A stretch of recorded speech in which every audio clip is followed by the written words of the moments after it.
Esse é um drama hoje, Amir, aqui no Brasil, em comparação com a Europa? Porque na Europa, vamos dizer, tá, a exploração de marketing de um atleta, ou o próprio Beckham que a gente falou aqui, é um produto de marketing já pensado, né? Na prática, o que acontece é que nós vivemos, infelizmente, o que se convencionou falar do ciclo vicioso da gestão dos clubes. Enquanto na Europa eles encontraram um caminho do ciclo virtuoso. Porque na prática, a essência do futebol negócio é quanto mais eu arrecadar, obviamente, mais eu vou ter que investir no meu próprio negócio. Quer dizer, isso para qualquer negócio e o futebol não poderia ser diferente.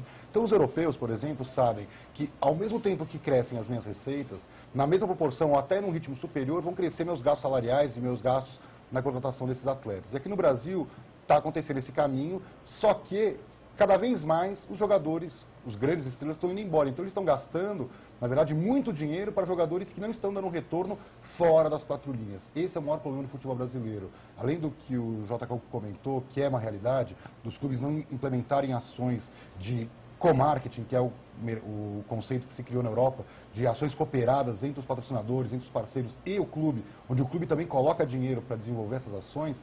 Uma questão fundamental é o clube entender qual é a dimensão do seu negócio. E a dimensão do clube vai muito além da venda de jogador. A venda de jogador, que é uma receita importante, aqueles clubes aqui no Brasil né? Aqui no Brasil e na Argentina, por exemplo, também, sim. Mas assim, para aqueles clubes que não vendem atletas, eles dependem exclusivamente das negociações com a televisão e das cotas de patrocínio. Enquanto na Europa, as cotas de patrocínio, por exemplo, um clube como o Real Madrid, que fecha uma cota de patrocínio de 20 milhões, ele arrecada outros 60 ou 70 com outras ações comerciais que estão muito além da visibilidade. O próprio atleta que traz. Envolvendo o próprio atleta, envolvendo a exploração da imagem do atleta atrelado ao clube. Então, o ciclo vicioso se tornou, na verdade, uma realidade que para muitos clubes, eu até nem quero citar o exemplo de um, que são muitos, que eles chegam e falam assim, não, mas eu estou num ciclo virtuoso, eu vendo jogador e invisto em CT para fazer mais jogador e vender. Ele não percebeu que, na verdade, esse é o vício do negócio dele. Quando, na verdade, não é formar o atleta. Né? Não é formar, não é explorar a imagem desse atleta e, principalmente, diversificar suas fontes de receitas para você poder ter mais dinheiro para investir pesado na contratação dos atletas e na manutenção desses atletas. Eu acho que até um exemplo claro que a gente teve essa semana agora, discussão muito grande da ida do Cristiano Ronaldo do Manchester United para o Real Madrid. E o Manchester, em certo ponto, falou, nós não somos um clube vendedor. Eu acho que a Europa já atingiu esse nível, né? Lá o clube europeu, obviamente o clube de ponta europeu, não está preocupado em vender atleta.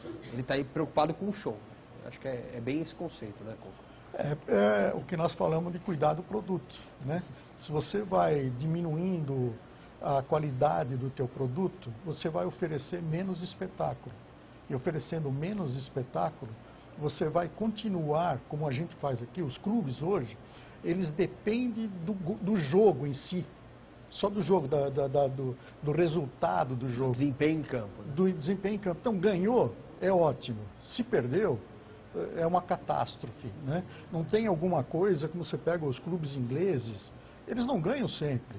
Mas eles mantêm uma média, né? Eles produzem espetáculos. Né? Aqui esses dados aqui no campo lá do Manchester, o pessoal gasta 3 vezes mais dentro do estádio do que pelo preço do ingresso. Aqui você não tem essa chance. Quando muito comer um churrasquinho que nem do lado, que né? o clube não ganha dinheiro. O clube não ganha nada. Né? Então, esse que o Amir falou, de voltar o foco do clube para criar jogadores e vender, não é o futebol isso. Esse é um outro negócio. Que, aliás, está surgindo bastante centros particulares, né? Fora dos times, que é quem tem que cuidar. Se o meu produto é o futebol, eu tenho que ter um bom produto no futebol. E bom produto não é só o jogo, é o espetáculo. Né?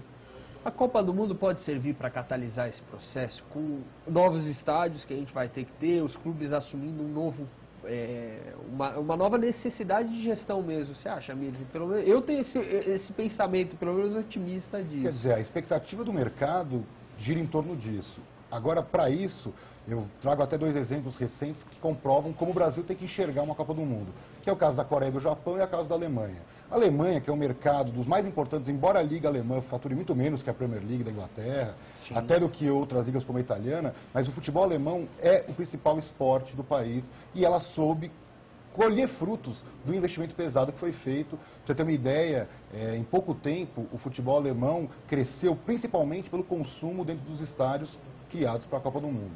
Já na Coreia e no Japão, embora tenha se feito um investimento pesado com estádios, e o futebol cresceu, embora não seja o principal esporte do Japão, por exemplo, mas a média de público da K-League e da J-League não cresceu no ritmo que se esperava.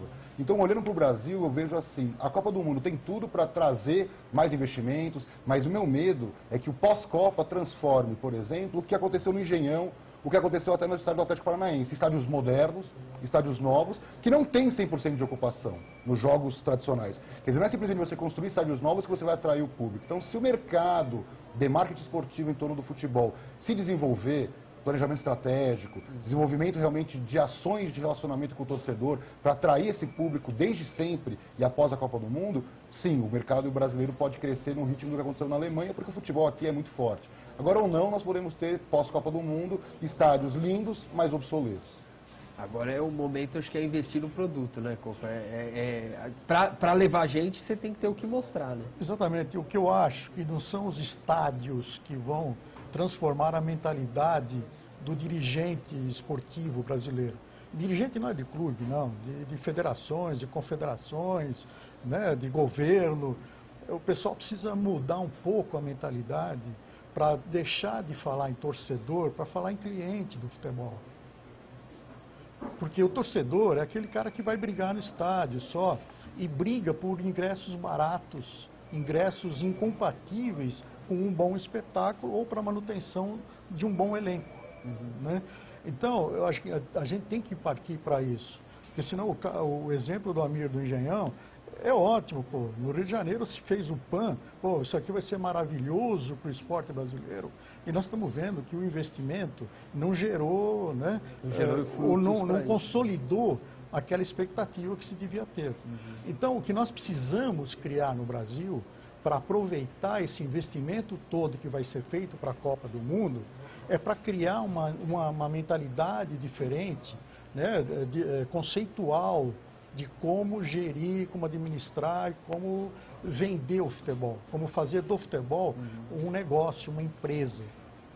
Isso na Europa está bem estabelecido, né? E até, usando o gancho que o Coco falou, o torcedor hoje é consumidor e depois ele, vamos dizer, vira torcedor. E o que dá a impressão é que agora a lógica da bola virou a lógica da grana, né? Quem tem mais, ganha mais também. Isso. Eu até trouxe alguns dados, eu acho interessante citar, como o marketing, embora o marketing, isso aí eu sempre defendo, eu trabalho com marketing, com gestão, mas o marketing é uma área meio no futebol. Quer dizer, o marketing vem para viabilizar economicamente um clube, o clube vive realmente de formar jogadores, de ter ídolos, qualquer torcedor sabe disso e pensa isso. Mas na prática, o departamento de marketing é um dos departamentos mais importantes de qualquer empresa e não poderia ser diferente do clube, porque ele vai trazer o dinheiro e viabilizar o investimento contínuo no departamento de futebol. Então eu trouxe alguns dados da Europa, Estados Unidos e Brasil até para poder dar esse exemplo. O Barcelona em 4 anos cresceu 71% em receita e o seu gasto salarial cresceu 74% no mesmo período. O Real Madrid cresceu 49% nesses 4 últimos anos e seu gasto salarial cresceu 37%. Quer dizer, embora o gasto salarial do Real Madrid seja um dos maiores da Europa, 170 milhões de euros, ele consegue ter o equilíbrio porque o departamento de marketing é pujante e vai gerando mais receitas. Para não falar só da Europa, pegar as ligas americanas. A NFL, por exemplo, que tem o Washington Redskins como o maior clube em termos de franquia, em termos de receita, ele cresceu 27% nos últimos 4 anos. E seu gasto salarial cresceu 43%. O outro caso, que é um caso do clube mais gastão em termos de salário das ligas americanas, que é o Yankees da MLB, ele gastou 253 milhões de dólares em salários. E ele cresceu 24% em receita em 4 anos, enquanto seus gastos salariais cresceram 28%. Para falar um pouco rapidamente do Brasil, não tem os dados de 2007, aí não estamos trabalhando, mas em 3 anos, os gastos com futebol cresceram 45% nos clubes maiores em termos de faturamento, enquanto as receitas cresceram 18%. No último ano, risco, né? Esse é o risco. No último ano, as receitas por conta da menor venda de atletas, com menor valor, caíram 7%. E o gasto salarial, gasto com futebol em geral, cresceu 15%. Por isso que o déficit foi de mais de 250 milhões de reais. Então isso comprova que o departamento de marketing é, na verdade, o pulmão que vai alavancar os negócios do clube, e o torcedor é parte fundamental disso, porque grande parte das receitas dos clubes europeus vem do torcedor diretamente na compra de produtos, na aquisição de ingressos, no consumo no estádio, como indiretamente, que é na audiência que ele dá em outros serviços que ele acaba consumindo indiretamente, ajudando o clube a aumentar a sua fonte de renda.